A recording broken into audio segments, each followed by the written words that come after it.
I need a new word other than excited, because excited has lost all meaning now. Hey y'all, welcome back to my channel. My name is Evelyn, and 2020 is almost over. What? It's so weird. It feels like it was just yesterday when I was filming and editing my most anticipated reads of 2020 videos back at the beginning of the year, and now here I am filming my most anticipated reads of 2021. What? I turned 20 in 2021. Like, I will no longer be a teenager in less than a year. I don't like thinking about that. What I do like thinking about is contemporary books that I'm gonna read next year. Fingers crossed. So this is part 1 of my most anticipated reads of 2021 video series. Today we will be talking about the contemporary books I'm most excited about that release in the first half of the year, so January through June. And we're going to be talking about why I'm excited about them and why you should be too. So let's start off with Happily Ever Afters by Elise Bryant, which is set to release on January 5th. The only place where 16-year-old Tessa Johnson feels like a main character is within the pages of her own writing, which is why she is so excited to have been accepted into this super prestigious art school's creative writing program. But when she goes to her first workshop, the words just disappear. Not to worry, her best friend Caroline has a plan and a list of steps to romance, because according to Caroline, Tessa just needs to find some real-life inspiration by creating her own love story. If she sticks to the list, everything will be fine, right? Okay, there are a couple of things that make me really excited about this book. First of all, the cover. Look how freaking gorgeous this is. Look at all of those laptop stickers. Oh, it's perfect. And the reason that I got so excited when I saw it was because of those stickers on her laptop, actually, because that just screams like teenager, like current teenager to me.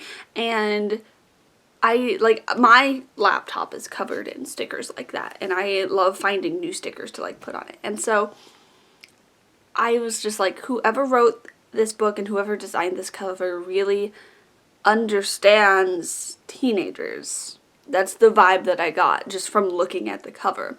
And then the other thing is just, I'm a little bit self-centered, and I like reading stories about writing characters. And so I just got out of a writing workshop. I will be going into another writing workshop at the start of next semester, and so I am very excited to read about a character who is doing the thing that I love to do. I have a love-hate relationship with writing workshops, but like, you know, like, this is a character that I think I will be able to relate to on a certain level. And I very much cannot wait to be able to pick up this book. I already have it on hold, the ebook from the Iowa City Public Library, so I will be getting it definitely sometime next year.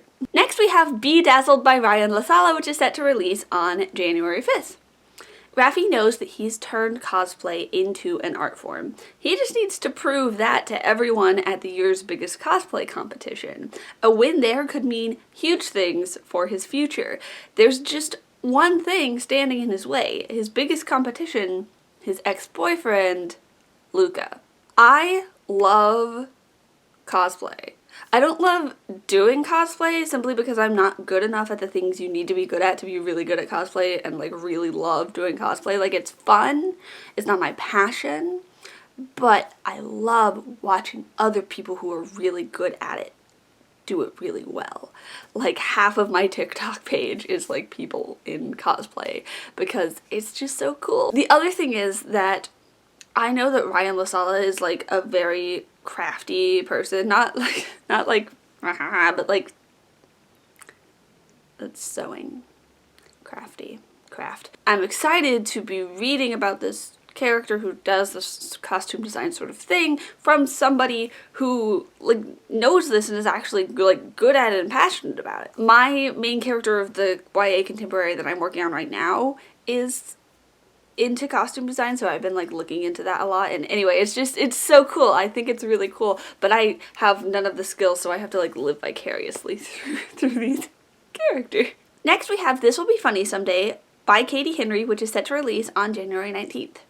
16-year-old Izzy discovers an escape from her small, quiet life when she walks into a stand-up comedy club and ends up accidentally performing. It's there that she meets confident, aspiring comic Mo and her super cool group of friends who give her an invitation into the Chicago open mic scene. There's just one problem. She's told her new friends that she's a college student. Plus, no one from her real life knows about her newfound pastime. But when her lies start to catch up to her, she has to choose whether or not to stand up for herself. So I love stand-up comedy. If I were like smarter, I would absolutely be trying to do stand-up comedy, but I am not. Like, you have to be so smart to like be good at stand-up comedy. Another thing that I love is open mics. I love reading at open mics. I love listening to other people read at open mics. I miss open mic energy, and I'm hoping that I will get that from this book, even though I haven't actually ever been to an open mic and heard a stand-up comic do stand-up comedy and it was good. It always is awkward, because it's like awkward college students is the people that I'm interacting with here, and like it's always ranged from like, oh yeah to like, please stop, please leave, you've lost us. Why would you say that? So, you know, I'm hoping that this book will be, like, funny, because Katie Henry's funny. Honestly, like, if I were going to pick somebody to write a book with stand-up comedy, and I think it would be her, because her book, Heretics Anonymous, was so funny. Like, I thought it was hilarious. And so I'm excited to see, like, something from her that is very focused on humor. Next, we have Fat Chance Charlie Vega by Crystal Maldanado, which is set to release on February 2nd. Charlie Vega just wants to have a good relationship with her body, but it feels like everyone else has an opinion about it, especially her mother. She's either too loud, or too brown, or too fat.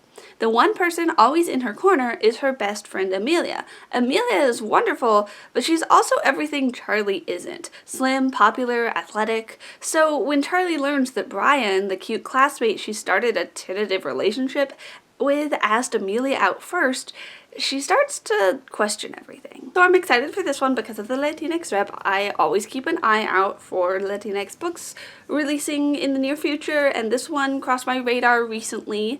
And then I'm also excited about it because, like, look at this cover.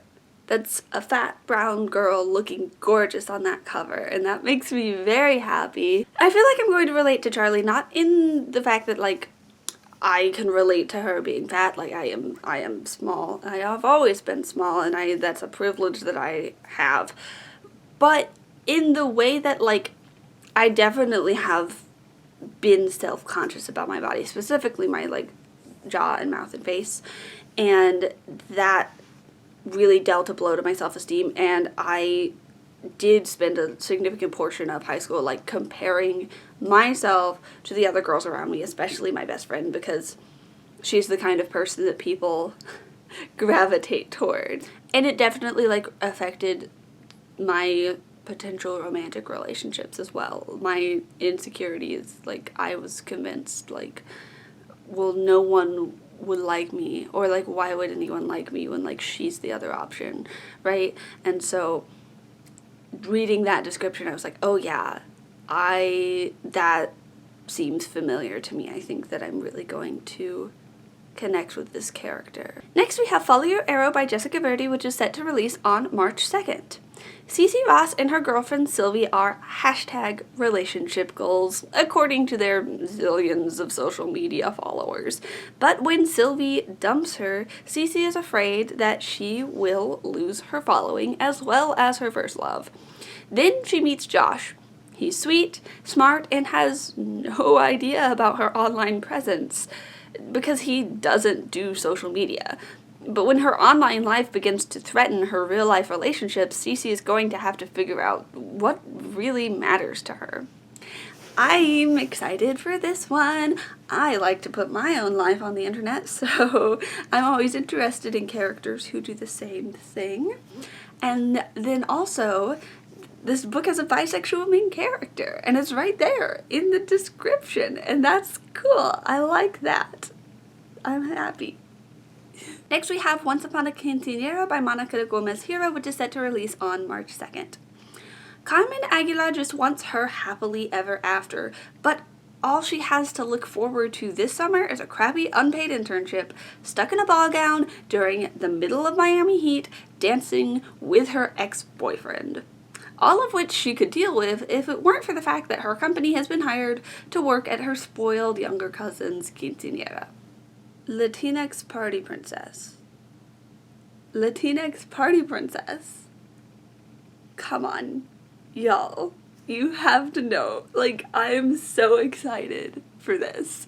I didn't get to experience the quinceañera part of my heritage. That's something we lost pretty early on when my great-grandfather immigrated over from Mexico. And so I love living vicariously through characters who have that. One of my favorite episodes of television ever is the One Day at a Time Quinceañera episode. And also, once again, Latinx party princess. Next we have Can't Take That Away by Stephen Salvatore, which is set to release on March 9th. Carrie Parker dreams of following in the footsteps of their diva hero, Mariah Carey, and being cast as the female lead in the School Musical seems like a great step toward that, as long as they can survive discrimination and injustice from the close-minded administration. So this is a non-binary main character who's a theater kid. I was a theater kid in high school, and so I love reading about theater kids, and it's a non-binary main character. That's so awesome. Until very recently, I could not list very many books that I love that have trans or non-binary main characters, and in the past 3 years, there are so many that I've read or that I am anticipating reading, and that's just so exciting. Next we have She Drives Me Crazy by Kelly Quindlen, which is set to release on April 20th. What's worse than getting into a fender bender with your nemesis? Being forced to carpool with her until her car gets out of the shop. Scotty Zajac isn't thrilled about spending time with a very beautiful, very mean Irene Abraham, but this might just be a great opportunity for Scotty to get back at her toxic ex. So first of all, again with the cover, so many amazing covers for 2021, so many amazing sapphic covers for 2021. This is sapphic basketball player, cheerleader, fake dating.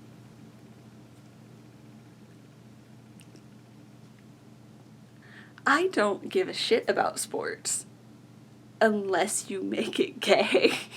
And fake dating. There's so much fake dating on this list, y'all. Next we have Kate in Waiting by Becky Albertalli, which is set to release on April 20th. Kate Garfield and Anderson Walker are the very best of friends. They do everything together, from theater rehearsals to pining after the same guys, as long as they are safely far away via the internet.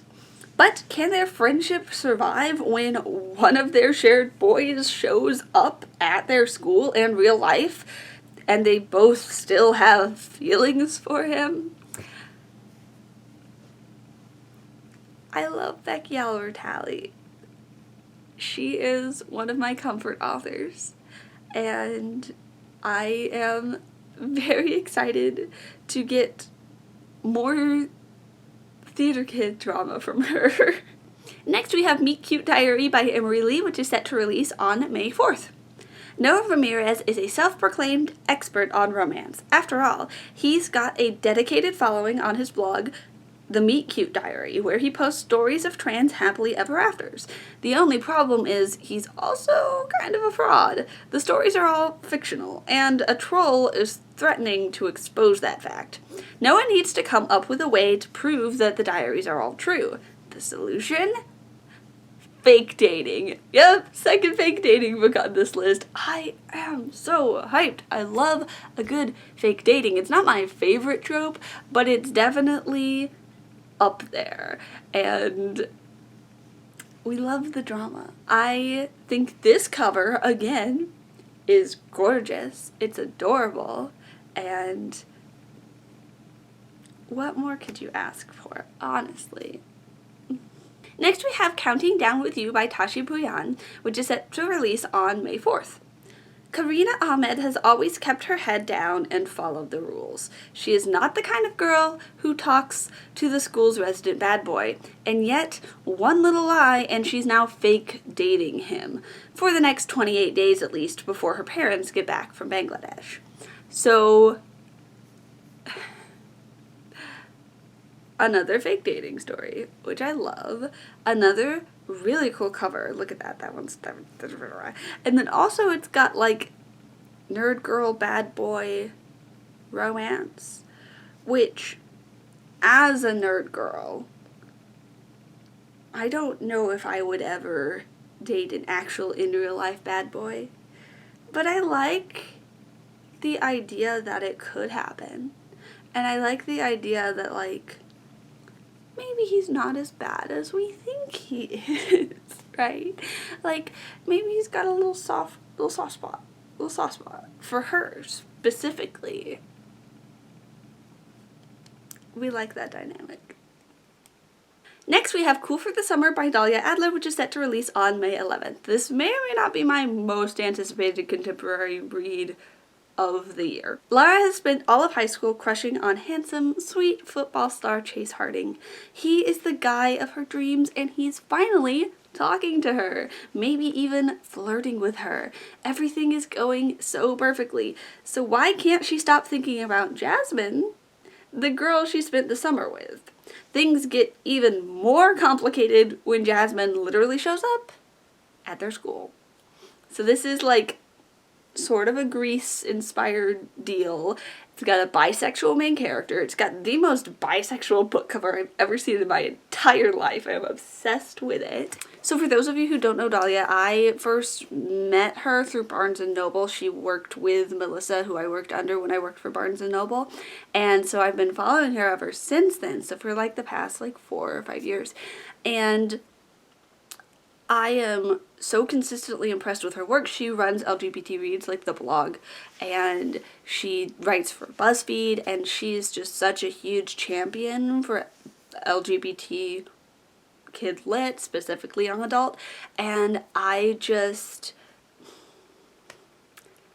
admire her so much, and I am so excited to read this book, and y'all need to support it too, because we need to support her because she is such a pillar. We need to support her book. Next we have Some Girls Do by Jennifer Dugan, which is set to release on May 18th. When Morgan, a gifted track star, is forced to transfer from her private Catholic school after she comes out, she meets Ruby, a beauty queen who tinkers with cars. She can't deny that she has growing feelings for Ruby, but she's looking for a fresh start, and Ruby isn't out yet.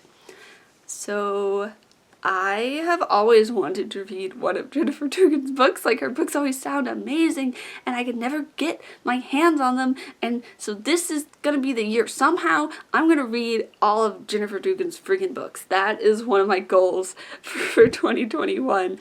Specifically this one, I'm very excited. It seems sapphic and the characters seem cool, and I'm just look at the cover again. Why are all of these covers so pretty? Yes. Next we have May the Best Man Win by Z.R. Ellor, which is set to release on May 18th. Jeremy Harkis is not used to losing. He's the cheer captain and the student body president, and there's no way he's going to let bigots ruin the rest of his senior year after he comes out as trans. So he decides to run for homecoming king. Lucas Rivers is the star of the football team and head of the homecoming committee, but his life is falling apart after the death of his brother and the loss of his long-term girlfriend, who turned out to be a boy, so he's not going to let Jeremy steal his crown. Exes who are competing for the same homecoming spot, and one of them is out as trans now, but is that going to stop the feelings from re-emerging? I hope not. Next we have It Goes Like This by Meil Moreland, which is set to release on May 18th. Eva, Celeste, Gina, and Steph, stars of the world-famous queer pop band Moonlight Overthrow, are inseparable best friends. Or at least they used to be before their very rocky breakup. But when a storm devastates their hometown, they have to come back together to perform one last show. World-famous queer pop band. Sapphic romance. And honestly, I love the plot device of like having to save an institution or a town or like rally the community together behind the power of queer pop. It sounds wonderful. Next we have Last Chance Books by Kelsey Rodkey, which is set to release on May 18th. Madeline Moore has always felt right at home in her family's bookstore, Books and More. It's her dream to take over the store once she graduates from college, but that dream is in danger when a chain bookstore opens up across the street. Madeline is determined to destroy the competition, and it totally doesn't matter that the enemy is actually an extremely cute boy named Jasper. Rivals to lovers? ? Bookstore drama, which I love. I love a bookstore as a setting. And look at this cover. Why are they all so good? Why are they all so good?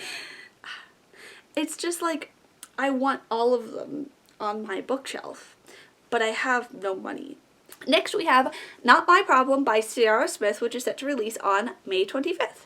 Aideen's life is full of problems she doesn't know how to solve, but when she runs into her overachieving nemesis having an actual breakdown over the stress of her pile of extracurriculars, Aideen knows exactly how to help. One shove down some stairs and a sprained ankle later, and she has a long list of clients asking for her help fixing their problems. So I read and really loved Ciara Smyth's book, The Falling in Love Montage, earlier this year. She earned some trust from me basically because of how much I enjoyed that book.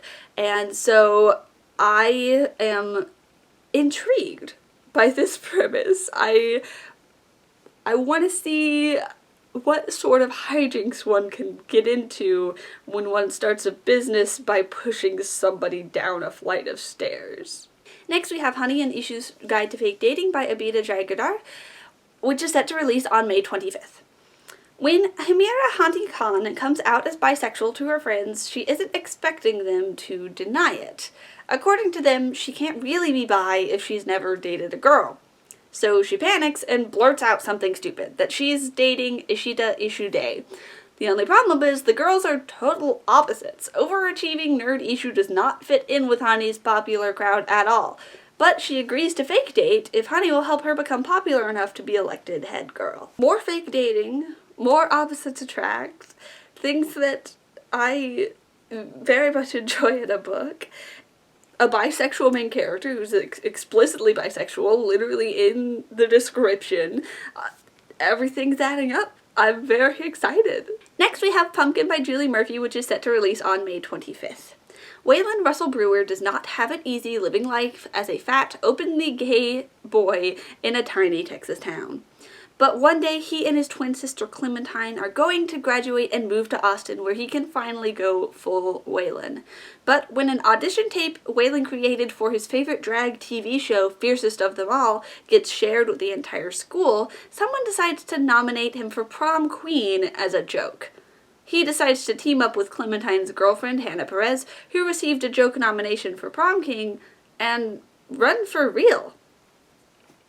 This is the third book in the Dumplin verse. I love the first two books.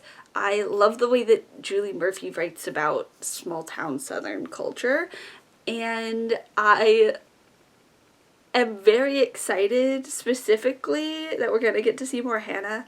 Hannah was like one of my favorite characters in the first book, and so I am excited for her to have like a little bit of a spotlight. And then also teenage drag queen main character? Yes. Next we have We Can't Keep Meeting Like This by Rachel Lynn Solomon, which is set to release on June 1st.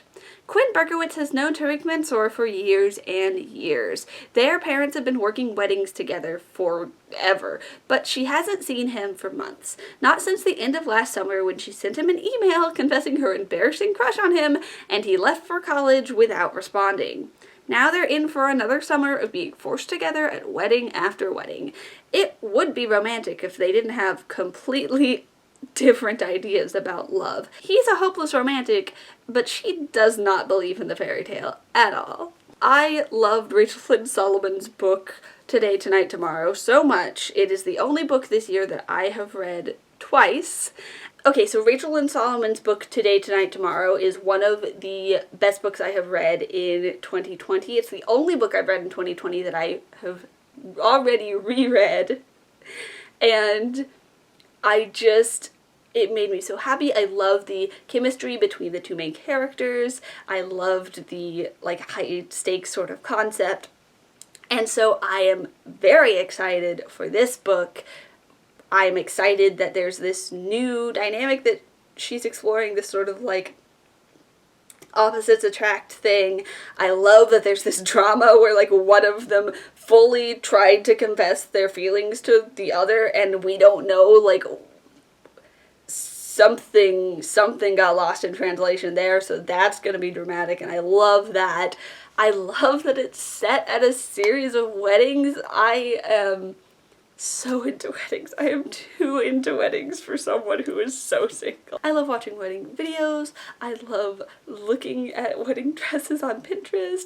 I may or may not have planned my own wedding in a, like, very specific amount of detail on a Pinterest board over the course of the past 6 years. I just love parties in general and, like, party planning, and I'm about to start an event management certificate because of how much I love events, and so just anything set at a wedding, I'm like, I'm so down. And the fact that this is set over a series of weddings, it seems like such perfect rom-com material, and I am so on board the Rachel Lynn Solomon train now. Like, anything she writes from, like, now until forever, I'm ready for it. Next we have Unpopular Vote by Jasper Sanchez, which is set to release on June 1st. Mark Adams has learned everything there is to know about politics from his father, especially that optics are everything, which is why, in order to protect his father's image, he's agreed to pretend to be a cis guy.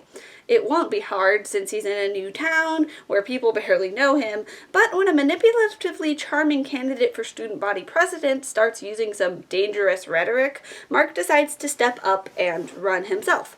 But will he be able to stand up against everyone who wants him to fail with only a little help from a band of nerds? So this is, what, the third book on this list with a trans main character facing up against some bigotry and, like, a very exciting, this time running for student body president with the help of a bunch of misfits. I'm very excited. This seems like that one Netflix show with that one guy. Oh my gosh, why am I blanking on anything? I'll put it here. You'll see it. You'll know. But, like, more queer and more fun that way. Next we have Jay's Gay Agenda by Jason June, which is set to release on June 1st. Growing up as the only out gay kid in a small rural Washington town, Jay Collier knows he'll never get to experience love and relationships the same way his straight friends do. So he makes himself a to-do list of all of the things he would want to do one day. His own personal gay agenda. But then, right as he's about to start his senior year, his family moves to LGBT plus friendly Seattle, and for the first time ever, he starts crossing things off of his list. I'm really excited to see this little gay boy thrive. This is a weird way to put it, but, like, I absolutely understand that feeling of, like, I have to wait to start living the way I want to until I am in a different place, like, physically, not even mentally, just, like, physically in a different place. And so I'm so excited to see a character who gets to experience that newness while still in high school. Because a lot of queer people don't get to experience that newness until they are already adults. They're already, like, out in the world. And so I think there's just going to be something really special about reading about this queer kid who is getting to thrive and explore alongside his peers in a place where you should be able to explore, right? I don't know if what I'm saying makes sense, but the idea makes me emotional, and I'm very, very excited to read the actual book. Next, we have 1500 Miles from the Sun by Darnie Garzavilla, which is set to release on June 8th. Julian Luna knows that he can't be out and proud, not while he's still living with his aggressively masculine, homophobic father in the middle of Texas. All he needs to do is lay low and enjoy the last few months he has left with his friends before graduation. It should be easy, except he just woke up completely hungover and discovered that he came out on Twitter. His life might be about to fall apart, but at least he's got Matt, a very cute Twitter mutual from Los Angeles, who just slid into his DMs. So not only do I love the diversity that we're seeing in coming out stories, I also love stories that have social media as a significant plot device, and so I'm very interested in seeing how this story plays with that, right? Like, the love interest, in fact, is somebody he's met over Twitter, and that seems very close to the identity shenanigans thing that I enjoy, but also at the same time I'm just going to enjoy it because I really, really find it interesting when authors do incorporate social media into their work. That's why I like Emma Lord's books so much. And so I'm very interested to see how it's incorporated into this story. Next, we have Down with the Ship by Katie Kingman, which is set to release on June 8th. Cole Miller is only good at one thing, writing fan fiction for the show Space Game. But she's really good at it. Good enough that her blog Spacer just won a major fanfiction contest, and she's been invited to speak at the Space Game's official convention. But all of that is put at risk when the kids in her creative writing class take her blog hostage. So you know how earlier I talked about liking stories where the main character is a writer because I can relate to the main character because I'm also a writer and they like the thing that I like? Well, almost doubly so for characters who write fan fiction. You know, I love a fan culture book, but this also seems like creative writing student drama book, and also just like finding your voice. I don't know, like there's something that really, I can't pinpoint exactly what it is, but I'm like, I think this is gonna be special. And maybe it's just because I believe in the power of fandom and fanfiction so hard, but like, I really think this is gonna be special. So I really want to be able to read it next year. And last but certainly not least, we have The Box in the Woods by Maureen Johnson. Certainly a turn from the rest of the books on this list, which is set to release on June 15th. What do you do after you successfully solve the greatest unsolved mystery of the century? Well, if you're Stevie Bell, you head to summer camp. Camp Wonder Falls, previously known as Camp Bounty Lake, was the site of the infamous Box in the Woods murders back in the 1970s, and the strangeness has been starting back up again. So Stevie recruits some of her old Ellingham friends to become camp counselors with her, but not long after they arrive, the first mysterious death happens. So this is the fourth book in the Truly Devious series. It's the first book that's not set at Ellingham Academy. I honestly thought that she was going to be done with these books when the third Ellingham book was released, but no, there's more, and I'm very excited because Stevie Bell is one of my favorite characters. She's a character I really relate to. She has very, very bad anxiety, and I have very, very bad anxiety, and these books made me fall back in love with mysteries.